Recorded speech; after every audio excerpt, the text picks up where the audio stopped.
ಇದು ಮೂರ್ತಿ ಸ್ವಲ್ಪ ಕ್ಯಾಮರಾ ನೋಡಿ. 16 ಟನ್ ಆಗುತ್ತೆ ಈ ಮೂರ್ತಿ.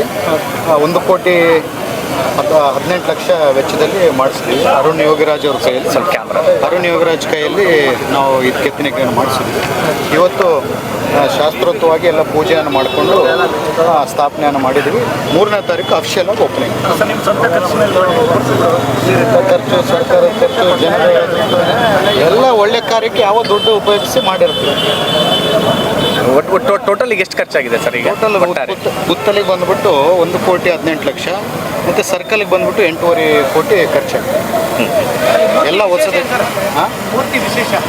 ವಿಶೇಷ ಹೀಗೆ ಹೇಳ್ಬಿಟ್ರೆ ನಿಮಗೆ ಅವತ್ತಿಗೆ ಎಕ್ಸೈಟ್ಮೆಂಟ್ ಇರಲ್ಲ. ಇವತ್ತು ಟ್ರೈಲರ್ ನೋಡಿದಿರಿ, ಸಿನಿಮಾ ಜನವರಿ 3ನೇ ತಾರೀಕು ಸಾಯಂಕಾಲ 6:00ವರೆಗೆ ತೋರಿಸ್ತಾರೆ. ಇಲ್ಲ ಸರ್, ಅಂದ್ರೆ ಮೂರ್ತಿ ಯಾರು ಕೆತ್ತನೆ ಮಾಡಿದ್ದಾರೆ ಮತ್ತು ಯಾರ್ಯಾರು? ಅರುಣ್ ಯೋಗಿರಾಜ್ ಅವರು ಕೆತ್ತನಿಕೆ ಮಾಡಿದ್ದಾರೆ.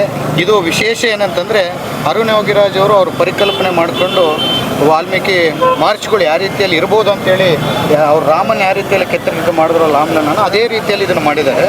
ಅವರು ಅರುಣ್ ಯೋಗಿರಾಜ್ ಅವರು ಒಂದು ಮಾತು ಹೇಳ್ತಿದ್ರು, ಈ ಕೆತ್ತನಿಕೆ ಇನ್ನೊಂದು ಸಾರಿ ಇನ್ನೊಬ್ರಿಗೆ ಮಾಡಬೇಕಂದ್ರೆ ನನ್ನ ಕೈಯಲ್ಲಾಗಲ್ಲ, ಮಾಡೋಕ್ಕೂ ಸಾಧ್ಯ ಇಲ್ಲ ಅಂತೇಳಿ ಹೇಳ್ತಿದ್ರು.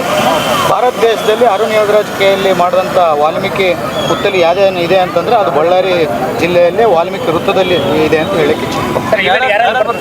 ಈವೆಂಟ್ಗೆ ನಮ್ಮ ಜಮೀರ್ ಅಹಮದ್ ಖಾನ್ ಅವರು, ನಾಸಿರ್ ಹುಸೇನ್ ಅವರು, ಸತೀಶ್ ಅಣ್ಣ ಜಾರಕಿಹೊಳಿ ಅವರು, ರಾಜಣ್ಣ ಅವರು, ರಘುಮೂರ್ತಿ ಅವರು, ನಾಗೇಂದ್ರಣ್ಣವರು, ಗಣೇಶ್ ಅವರು, BM ನಾಗರಾಜ್ ಅವರು, ಅನಿಲ್ ಚಿಕ್ಕಮಾಧವ್ ಅವರು, ಇವರೆಲ್ಲ ನಮ್ಮ ಹಲವಾರು ವಾಲ್ಮೀಕಿ ಸಮಾಜಕ್ಕೆ ಸೇರಿದಂಥ ಶಾಸಕರೆಲ್ಲರೂ ಬರ್ತಾರೆ.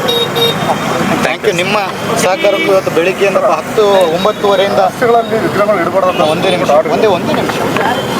ನೀವೆಲ್ಲ ಬೆಳಿಗ್ಗೆ 9:30ರಿಂದ ನಮಗೆ ಸಹಕಾರ ಮಾಡಿ ತಾವೆಲ್ಲ ಈ ಬಿಸಿಲಿನಲ್ಲಿ ನಮಗೆ ಸಹಕಾರ ಕೊಟ್ಟಿದ್ದಕ್ಕೆ ನಿಮಗೆ ಧನ್ಯವಾದಗಳು. ರಸ್ತೆಯಲ್ಲಿ ಏನು ನೀವು ಹೇಳ್ತಿದ್ರಿ ಪುತ್ತಲಿಗೆ ಅವಕಾಶ ಇಲ್ಲ ಅಂತೇಳಿ, ನಾವು ಯಾವುದೇ ಪುತ್ತಲಿ, ಸಂಗೊಳ್ಳಿ ರಾಯಣ್ಣ ಪುತ್ತಲಿ ಆಗಿರ್ಬೋದು, ಇನ್ನೊಂದು ಪುತ್ತಲಿ ಆಗಿರ್ಬೋದು, ನಾವು ಅಫಿಷಿಯಲ್ ಆಗಿ ನಮ್ಮ ಇದರಲ್ಲಿ ಕ್ಯಾಬಿನೆಟಲ್ಲಿ ಅಪ್ರೂವ್ ಮಾಡ್ಕೊಂಡ್ರೆ ಮಾಡ್ತೀವಿ ಹೊರತು ಬೇರೆ ರೀತಿಯಲ್ಲಿ ನಾವು ಮಾಡ್ತೀವಿ. Thank you sir.